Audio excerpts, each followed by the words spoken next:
कुछ प्राकृतिक परिघटनाएं। प्राकृतिक परिघटनाओं जो है वे घटनाएं जो प्रकृति में होती रहती हैं और अपने आप होती हैं। जैसे तारों पर चिंगारियां दिखी होंगी, या हम कुछ प्लग वलग लगाते हैं जब भी थोड़ी सी चिंगारियां उठती हैं, तो ये होती परिघटनाएं, मतलब प्राकृतिक परिघटनाएं अपने आप हुई हैं। तो इसी तरह से जो तड़ित होता है, तड़ित जो बादलों में बिजली चमकती है उसे बोलते हैं तड़ित, वो भी प्राकृतिक है, अपने आप ही होती है। वो बड़े लेवल पर चिंगारियाँ होती हैं, उसमें बड़े लेवल पर चिंगारियाँ उठती हैं, मतलब बहुत ज़्यादा। और ये छोटी मोटी चिंगारियाँ जैसे हम देखते हैं तार आपस में भिड़ जाते हैं तो उसमें चिंगारियाँ उठने लग जाती। सॉकेट वगैरह में हम लगाते तार वार तब भी चिंगारियाँ उठती हैं। तो ये एक तरह से प्राकृतिक परिघटनाएँ हैं। तड़ित भी एक प्राकृतिक परिघटना है, लेकिन उसमें बहुत ज़्यादा चिंगारियाँ, बहुत बड़ी चिंगारियाँ उठती हैं। आपने कक्षा 7 में पवन, तूफान और चक्रवात के बारे में पढ़ा था। पवन, तूफान और चक्रवात। आपने यह जानकारी प्राप्त की थी कि चक्रवात मानव जीवन तथा संपत्ति को अत्यधिक क्षति पहुंचा सकते हैं। चक्रवात से बहुत ज़्यादा हानियां हो जाती हैं, बहुत ज़्यादा नुकसान हो जाता है। चक्रवात आते हैं तो घर बह जाते हैं, लोगों को भी बड़ा नुकसान हो जाता है। आपने यह भी जाना था कि कुछ सीमाओं तक हम विनाशकारी परिघटनाओं से अपना बचाव कर सकते हैं, लेकिन सभी प्राकृतिक परिघटनाओं से हम बचाव नहीं कर पाते। कुछ सीमाओं तक मतलब थोड़ा बहुत हम बचा सकते हैं, अगर हमें पहले से पता लग जाए कि ये बारिश आने वाली है या चक्रवात आने वाले हैं, तो हम थोड़ी बहुत अपनी चीज़ों को या नुकसान को बचा सकते हैं। इस अध्याय में हम 2 विनाशकारी परिघटनाओं तड़ित और भूकंप के बारे में पढ़ेंगे। तड़ित और भूकंप ये भी विनाशकारी परिघटनाएं हैं, मतलब जब ये भूकंप आता है या तड़ित आता है तो उससे विनाश होता है। हम इन परिघटनाओं द्वारा किए जाने वाले विनाशों को कम करने के उपायों पर भी चर्चा करेंगे, और ये भी चर्चा करेंगे कि किस तरह से इनके विनाशों को कम किया जा सकता है, क्योंकि इनका पता नहीं लगता, इनका पहले से पता नहीं लगता कि भूकंप कब आने वाला है या तड़ित या बिजली जो चमकती है वो कब चमकेगी। तो इसका पहले से नहीं बताया जा सकता। जैसे बारिश का अनुमान लगाया जा सकता है, चक्रवात का अनुमान लगाया जा सकता है, लेकिन ये घटनाएं ऐसी हैं जिनका पहले से अनुमान नहीं लगाया जा सकता मौसम विभाग द्वारा। तो इनके बारे में पता तो लगता नहीं है कि कब आ सकते हैं। तो इसके लिए जब वो आ जाते हैं तो उस दौरान हम कैसे कैसे बचाव कर सकते हैं ताकि ज़्यादा नुकसान ना हो। नुकसान तो होता है इस दौरान, लेकिन अधिक नुकसान ना हो, तो उसके लिए क्या क्या बचाव किए जा सकते हैं, किस तरह से बचाव किए जा सकते हैं। तो अब हम पढ़ेंगे तड़ित। जैसे विद्युत के तार ढीले हो जाने पर आपने विद्युत खंभों पर चिंगारियाँ देखी होंगी। यह परिघटना उस समय बहुत अधिक हो जाती है जब पवन के चलने पर तार हिलते डुलते हैं। जब हवाएं चलती हैं और तार हिलते डुलते हैं तो एक दूसरे से टच में आ जाते हैं, तो उसमें चिंगारियाँ उठने लग जाती हैं। आपने सॉकेट में प्लग के ढीले होने पर भी चिंगारियाँ निकलते देखी होंगी। तड़ित भी एक विशाल स्तर की विद्युत चिंगारी है। तड़ित भी एक बहुत बड़े स्तर की विद्युत चिंगारी है। प्राचीन काल में लोग इन चिंगारियों का कारण नहीं समझते थे, अतः वे तड़ित से डरते थे। ऐसे सोचते थे कि ये बहुत बड़ी मतलब कोई जादू मंत्र है। डरते थे लोग, क्योंकि जब तक हम किसी भी चीज़ का कारण नहीं पता होता तो हमें डर लगता है। तो कारण नहीं पता था तो लोग इनसे डरते थे, अतः वे तड़ित से डरते थे और सोचते थे कि उन पर भगवान के क्रोध के कारण यह हुआ है। और वो सोचते हैं कि भगवान क्रोधित हो गए हैं, इसलिए कड़कड़ कड़कड़ बिजली चमकती है, बारिश आती है, तूफान आते हैं। तो वो यूँ सोचते थे कि भगवान गुस्सा हो रहे हैं, अपना गुस्सा दिखा रहे हैं, इसलिए बिजली चमक रही है। अब वास्तव में हम ये जानते हैं कि बादलों में आवेश के एकत्रित होने से तड़ित पैदा होती है। ये बिजली क्यों चमकती है? बादल जो होते हैं वो एक दूसरे से रगड़ खाते हैं। जैसे हवा चलती है तो बादल भी चलते हैं और बादलों में घर्षण उत्पन्न होता है। बादल आपस में एक दूसरे से रगड़ खाते हैं, घर्षण उत्पन्न होता है और वो आवेशित हो जाते हैं। हमने कक्षा 7 में पढ़ा था कि कुछ वस्तुएं जो होती हैं वो आपस में रगड़ खाती हैं तो आवेशित हो जाती हैं। जैसे जब हम सर्दियों में जो कपड़े पहनते हैं और स्वेटर को जब उतारते हैं तो चट चट की आवाज़ आती है, तो उसमें रगड़ खाने से आवेश उत्पन्न हो जाता है, जिससे वो चट चट की सी आवाज़ आती है। इसी तरह जो सिल्की कपड़े होते हैं उनको पहनते तो वो हमारे शरीर से चिपक जाते हैं और रगड़ खाते हैं। जब उनको छुड़वाते हैं, ऐसे हटाते हैं, तो वो भी चट चट की सी आवाज़ उसमें उत्पन्न होती है। तो ये आवेश होने के कारण चट चट की आवाज़ आती है। इसी तरह से जब तेज़ हवाएं आती हैं तो बादल आपस में एक दूसरे से रगड़ खाते हैं और उनमें आवेश आ जाता है। जैसे वो आवेश आ जाता है तो उससे बिजली चमकती है। ये जो हम स्वेटर पहनते हैं या फिर सिल्क का जो कपड़ा है, ये बहुत बड़े बड़े थोड़ी होते हैं, तो छोटी छोटी आवाज़ आती है चट चट की सी, और बादल तो बहुत बड़े बड़े होते हैं। तो जो वो आवेशित हो जाते हैं और उससे गड़ गड़ गड़ की आवाज़ आती है और बिजली चमकती है उससे। बिजली चमकना मतलब तड़ित पैदा होना। हमें तड़ित से डरना नहीं चाहिए, परंतु इसकी घातक चिंगारियों से अपने बचाव के लिए सावधानी बरतनी चाहिए।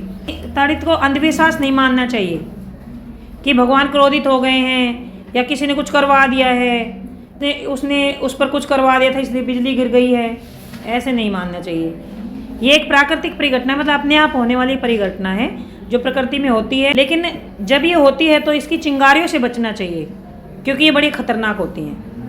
अगर इसकी चिंगारियों के चपेट में कोई आ जाता है तो उसकी मौत हो जाती है, तो इससे सावधानी जरूर बरतनी चाहिए। मतलब फ्री होकर नहीं घूमना चाहिए, निर्भय होकर कि भाई कुछ नहीं है, मैडम ने बोला था ये कुछ नहीं होता, इनसे डरना नहीं चाहिए, ऐसे नहीं, सावधानियाँ बरतनी चाहिए। उसकी सावधानी के बारे में हम आगे पढ़ेंगे, पहले हम थोड़ा इसके बारे में पढ़ते हैं। चिंगारियाँ जिनके विषय में यूनानी जानते थे।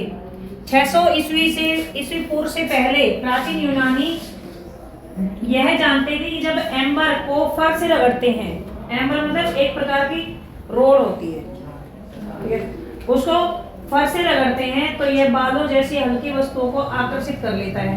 फर वाले कपड़े आजकल तो काफी चले हुए हैं, सर्दियों में तो ज्यादा देखने को मिलते हैं फर वाले कपड़े ना, कंबल जो होते हैं। जब एम्बर को फर से रगड़ते हैं तो यह बालों जैसी हल्की वस्तुओं को आकर्षित कर लेता है। जब उसको ऐसे रगड़कर जब हम नज़दीक लाते हैं, अपने बालों के पास लाते हैं तो वो अपनी तरफ आकर्षित करते हैं, उसको चिपक जाते हैं। कई बार तुम देखना अपने स्केल है ना, स्केल सिर पर रगड़ कर ऐसे करना, बाल उठ जाएंगे। स्वेटर यूँ उतारते हैं तो बाल यूँ खड़े हो जाते हैं। या चद्दर, जो आजकल चद्दर ओढ़ते हैं, जो थोड़ी सिल्क में से आती है, सिल्की सी चद्दर आती है जो, उसको ओढ़ते हैं तो एक धूप में बैठना, 2-4 बार ऐसे करना और यूँ उठा देना चद्दर को, तो बाल भी ऐसे उठ जाएंगे, जैसे करंट लग गया हो, यूँ उठ जाएंगे बाल भी।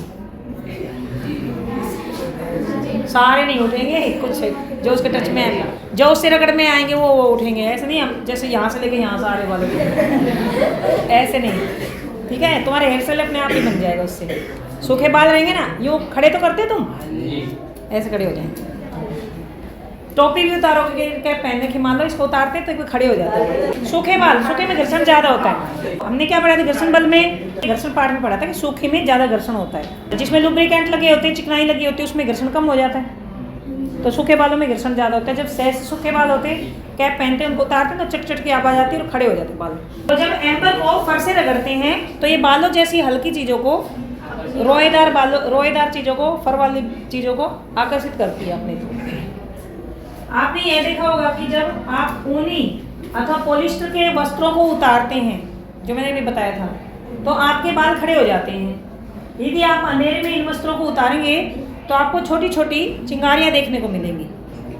अंधेरा करके, और एक धीरे धीरे नहीं, एकदम उतारनी, जल्दी उतारने की कोशिश ताकि रगड़ जल्दी लगे, ठीक है। तो छोटी छोटी चिंगारियां भी देखने को मिलती हैं और उसके साथ चट चट की आवाज़ भी सुनाई देगी।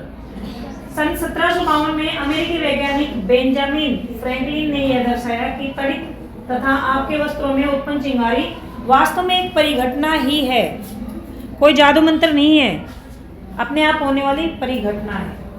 ये अमेरिका के वैज्ञानिक के नाम है बेंजामिन फ्रैंकलिन। 1752 में यह दर्शाया कि तड़ित तथा आपके वस्त्रों में उत्पन्न चिंगारियां एक तरह से प्राकृतिक परिघटना है। यह कोई भगवान के क्रोध होने से उत्पन्न नहीं होती है या कोई जादू टोना नहीं है, ठीक है। परंतु इस तथ्य को साकार होने में, लेकिन उन्होंने बोल तो दिया, लेकिन प्रूव करने में 2000 वर्ष लग गए, उसको सिद्ध करने में कि वास्तव में यह आवेशित होने से ही होती है। वो जो सोचता है, मुझे आश्चर्य है कि इसको सिद्ध करने में इतने साल क्यों लग गए। अब पहली वो तो होशियार बनती है ना, पहली होशियार है। वैज्ञानिक खोजें बहुत से लोगों के लंबे समय तक कठिन परिश्रम का परिणाम है। वैज्ञानिक खोजें जो होती ना, वैज्ञानिक जो खोज करते हैं वो एक दिन में खोज नहीं हो जाती है, बहुत लंबे समय तक खोजें करते रहते हैं, उन पर रिसर्च करते रहते हैं, उनके परिणाम निकलते हैं, फिर देखते हैं कि ये ठीक है कि नहीं है। ऐसे खोज करते करते उनको 2000 साल लग गए। 2000 सालों में यह सिद्ध हुआ कि ये तड़ित जो है प्राकृतिक परिघटनाएं हैं, बादलों के आवेशित होने से उत्पन्न होती हैं। अब हम विद्युत आवेशों के कुछ गुणों के अध्ययन करेंगे। हम यह भी देखेंगे कि आकाश में तड़ित से किस प्रकार संबंधित है। विद्युत आवेशों के कुछ गुणों के अध्ययन करेंगे और ये देखेंगे कि ये जो आकाश में तड़ित है ये किस प्रकार विद्युत आवेशों से संबंधित है। विद्युत आवेश क्या होते हैं, और जो तड़ित होती है मतलब बिजली चमकती है तो वे विद्युत आवेशों से किस तरह से संबंधित है, ये हम पढ़ेंगे। अब विद्युत आवेश समझना पड़ेगा पहले, फिर देखना पड़ेगा कि तड़ित क्या होती है, तड़ित उससे किस तरह से संबंधित है। पहले हम विद्युत आवेशों के बारे में समझेंगे तभी तो हमें तड़ित के बारे में समझ में आएगा। तो पहले विद्युत आवेशों के बारे में समझते हैं। विद्युत आवेशों की प्रकृति को समझने के लिए आइए कुछ क्रियाकलाप करें, कुछ एक्टिविटीज करनी पड़ेंगी।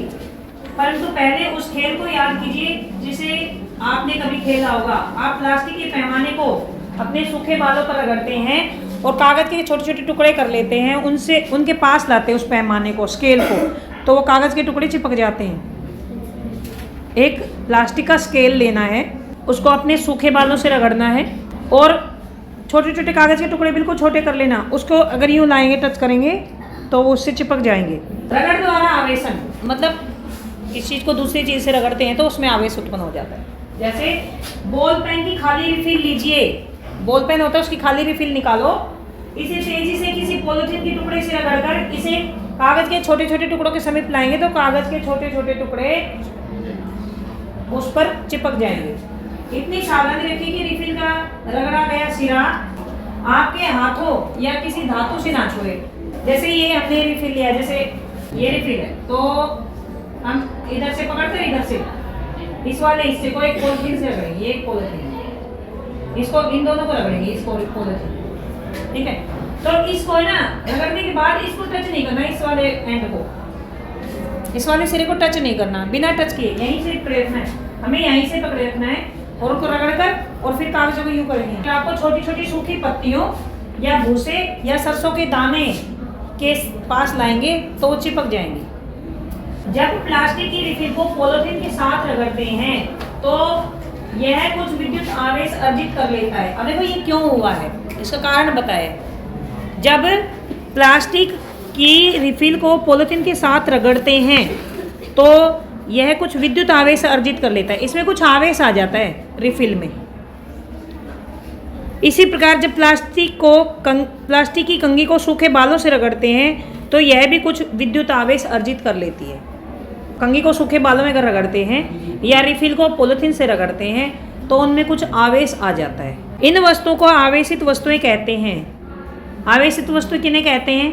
कुछ वस्तु को हम रगड़ते हैं और रगड़ने के बाद उनमें आवेश आ जाता है तो उनको बोलते हैं आवेशित वस्तुएं। रिफिल तथा प्लास्टिक की कंघी को आवेशित करने की प्रक्रिया में पॉलिथीन और बाल भी आवेशित हो जाते हैं। रिफिल और पॉलिथीन को रगड़ा तो रिफिल और पॉलिथीन आवेशित हो जाती हैं। कंघी को बालों से रगड़ा तो कंघी और बाल दोनों आवेशित हो जाते हैं। उन्हें आवेशित वस्तुएं कहते हैं। आइए अब आपकी जानी पहचानी कुछ अन्य वस्तुओं को आवेशित करने का प्रयास करते हैं। 15.6 सारणी 15.1 में दी गई वस्तुएं तथा पदार्थ एकत्रित कीजिए। 15.1 में ये वाली चीजें इकट्ठी करनी है हमें। इनमें से प्रत्येक वस्तु को सारणी में दिए गए अनुसार पदार्थ के साथ रगड़ो और आवेशित करने की कोशिश कीजिए। अपने अनुभव को नोट करो, आप इस सारणी में और अधिक वस्तुएं भी जोड़ सकते हैं। इसमें ये तो है रखी गई वस्तुएं, मतलब इन वस्तुओं को हम इन पदार्थों से रगड़ेंगे और उसमें उसको कागज के टुकड़ों को आकर्षित करके देखेंगे।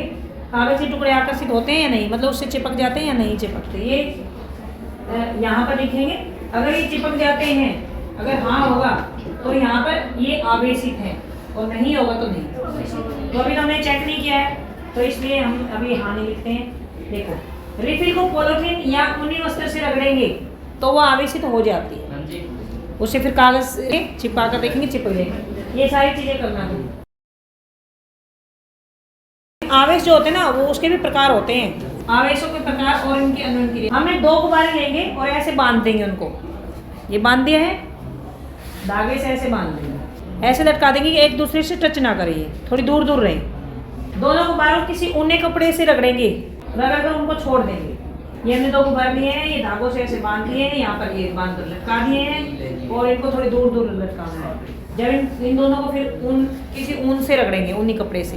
जब रगड़ते हैं तो ये दूर दूर भागते हैं। दूर दूर कब भागते हैं? जब समान आवेश हो या अलग अलग आवेश हो।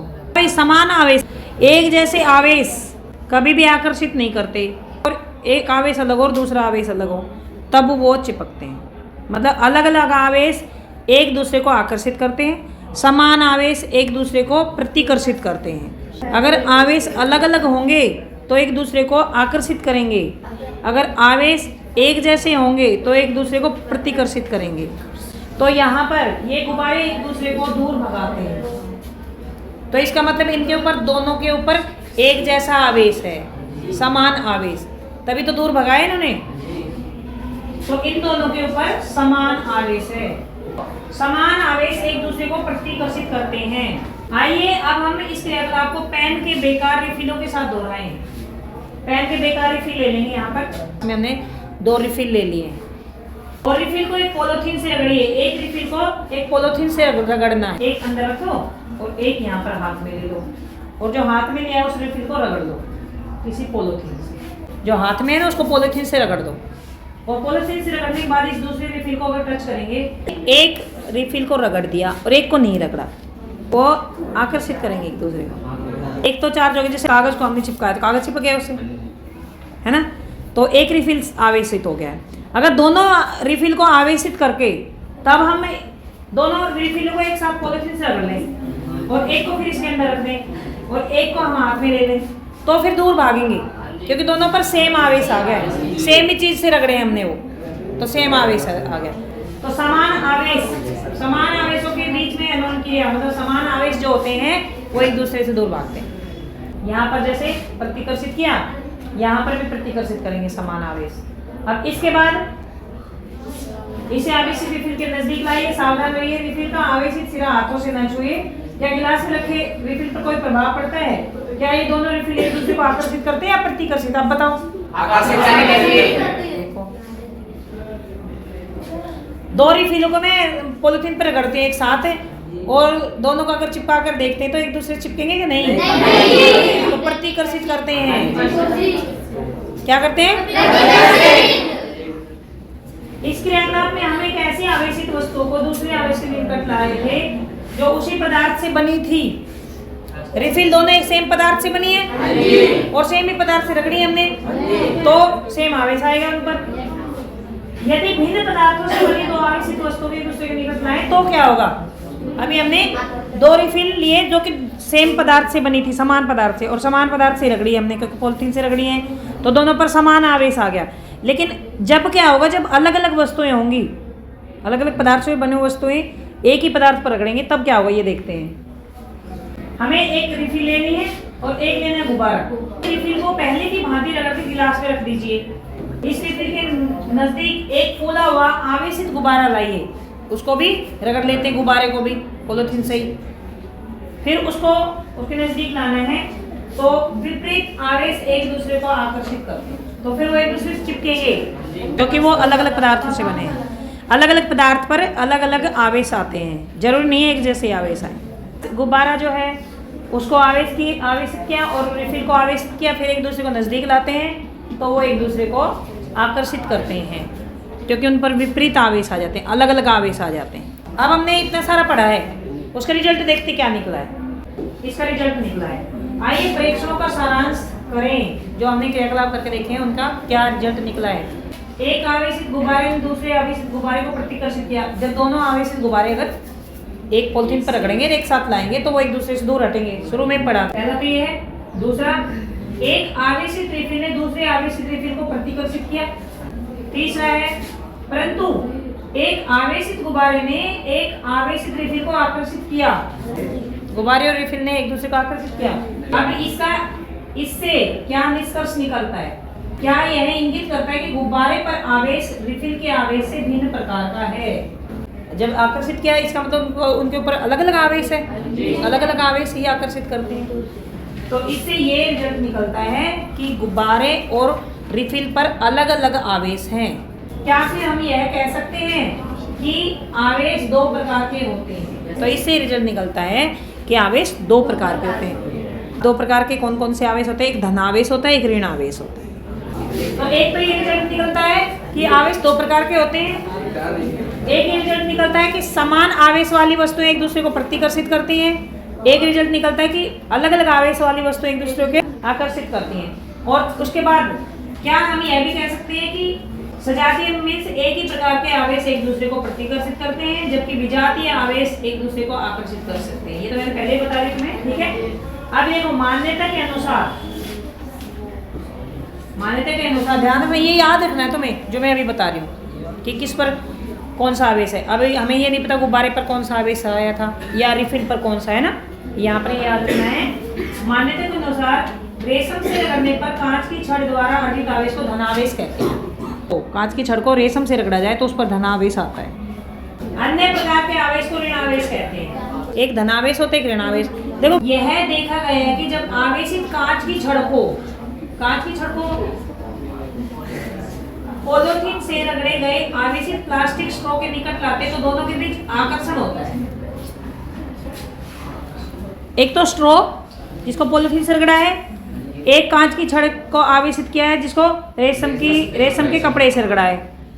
कांच की रोड को रेशम के कपड़े से रगड़ा है और जो आवेशित रिफिल जिसके अंदर होता है उसको पॉलीथीन से रगड़ा है। दोनों को जब नज़दीक लाते हैं तो एक दूसरे से चिपक जाते हैं, एक दूसरे को आकर्षित करते हैं।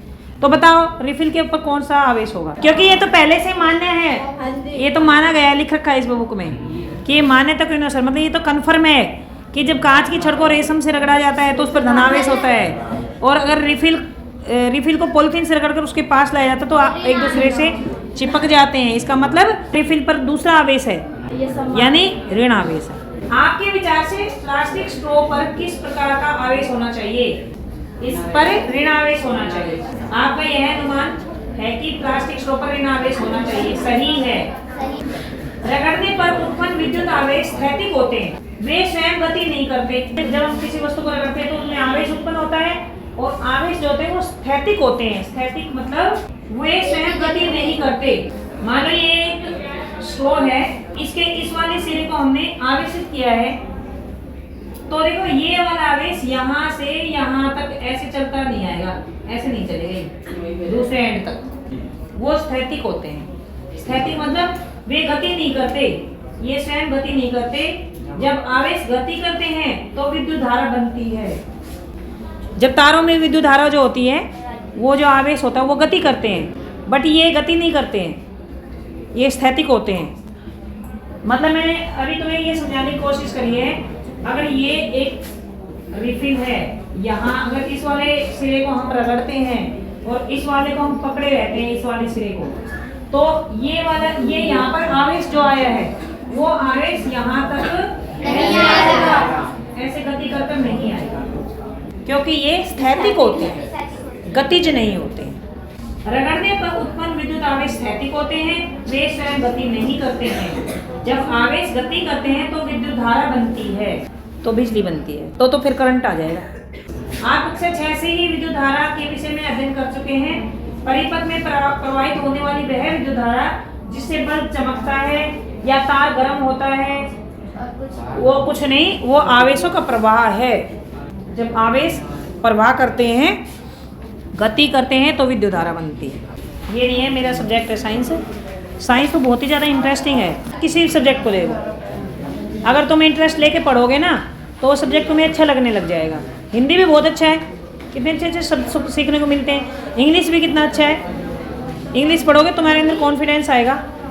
मैथ देखो कितना अच्छा है, सवाल करने लग जाओ तो उठने का मन ही नहीं करता, 1-2 घंटे करते रहो सवाल। नए नए तरीके मिलते हैं हमें, समस्याओं को आसान करने के तरीके मिलते हैं, और तुम पढ़ाई से बचते रहते हो। कितनी तरह के विषय हैं, नई नई चीज़ें सीखने को मिलती हैं। चलो अब प्रश्न बताओ। पहला प्रश्न, निम्नलिखित में से किसे घर्षण द्वारा आसानी से आवेशित नहीं किया जा सकता? प्लास्टिक को पैमाने को आवेशित किया जा सकता है, गुब्बारे को भी किया जा सकता है, ऊनी वस्त्र को भी। उत्तर आएगा तांबे की छड़। तो उधर स्टील की चम्मच को भी आवेशित नहीं किया जा सकता, इसका मतलब बताओ क्यों? क्योंकि वो धातु की है, मतलब उसके अंदर स्थैतिक आवेश नहीं होते, प्रवाह वाले आवेश होते हैं मेटल्स के अंदर, धातु के अंदर। इसका उत्तर आया हमारे तांबे की छड़। जब कांच की छड़ को रेशम के कपड़े से रगड़ते हैं तो छड़ तथा कपड़ा दोनों आवेशित हो जाते हैं। छड़ धनावेशित हो जाती है और कपड़ा ऋणावेशित हो जाता है। छड़ तथा कपड़ा दोनों ऋणावेशित हो जाते हैं। छड़ ऋणावेशित हो जाती है और कपड़ा धनावेशित हो जाता है। बताओ, एक मिनट, पहला वाले हाथ उठाओ, पहले वाले हाथ उठाओ, लड़कियां भी पहले वाले हाथ उठाओ जो पहला उत्तर बता रहे हैं। हो सकता है नहीं, कंफर्म हो जाओ। जब कांच को रगड़ा जाता है रेशम से, कौन सा आवेश आता है? धनावेश आता है। तो देखो, रेशम के कपड़े से रगड़े तो कपड़ा और छड़ दोनों धनावेशित हो जाती हैं। दोनों हो सकती है धनावेशित? एक धनावेशित हो, एक ऋणावेशित। छड़ धनावेशित हो जाती है, कपड़ा ऋणावेशित हो जाता है। दूसरा सही है। निम्नलिखित कथनों के सामने सही और गलत लिखो। सजातीय आवेश एक दूसरे को आकर्षित करते हैं। एक जैसे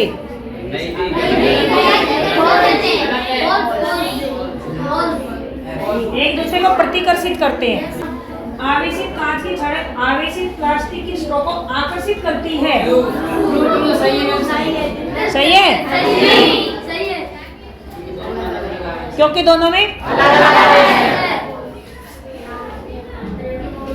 क्योंकि आवेशित कांच की छड़ अलग बनी है पदार्थ से, प्लास्टिक स्ट्रॉ अलग से। दोनों पर अलग अलग आवेश, इसलिए दोनों एक दूसरे को आकर्षित करते हैं। तड़ित चालक किसी भवन की तड़ित से सुरक्षा नहीं कर सकता। तड़ित चालक वो होता है, मतलब ऊंची ऊंची बिल्डिंग में सबसे ऊपर लगा देते हैं, ऐसे त्रिशूल सा बना देते हैं, या फिर वी आकार का, या फिर एक सिर पे पॉइंट बना देते हैं। वो क्या करता है, बिजली जब गिरती है ना तो उसके ऊपर गिर जाती है, वो नीचे सारा आवेश धरती में चला जाता है। तो तड़ित चालक किसी भवन की तड़ित से सुरक्षा नहीं कर सकता, ये गलत है। सुरक्षा करता है। ठीक है। भूकंप की भविष्यवाणी की जा सकती है? नहीं की जा सकती। सर्दियों में स्वेटर उतारते समय चिटचिट की ध्वनि सुनाई देती है, क्यों? क्योंकि उस पर आवेश आ जाता है, उस पर आवेश आने से वो चिटचिट की ध्वनि सुनाई देती है। जब हम किसी आवेशित वस्तु को हाथ से छूते तो अपना आवेश खो देती, क्यों? क्योंकि उस पर जो आवेश होता है वो आवेशित गुब्बारा दूसरे आवेशित गुब्बारे को प्रतिकर्षित करता है, जबकि अनावेशित गुब्बारा आवेशित गुब्बारा को आकर्षित करता है। ठीक है। आवेशित आवेश दोनों गुब्बारे होंगे तो एक दूसरे को प्रतिकर्षित करेंगे, क्योंकि दोनों पर समान आवेश है। और अनावेशित गुब्बारा आवेशित गुब्बारे को आकर्षित करता है, क्योंकि एक जैसे आवेश नहीं है।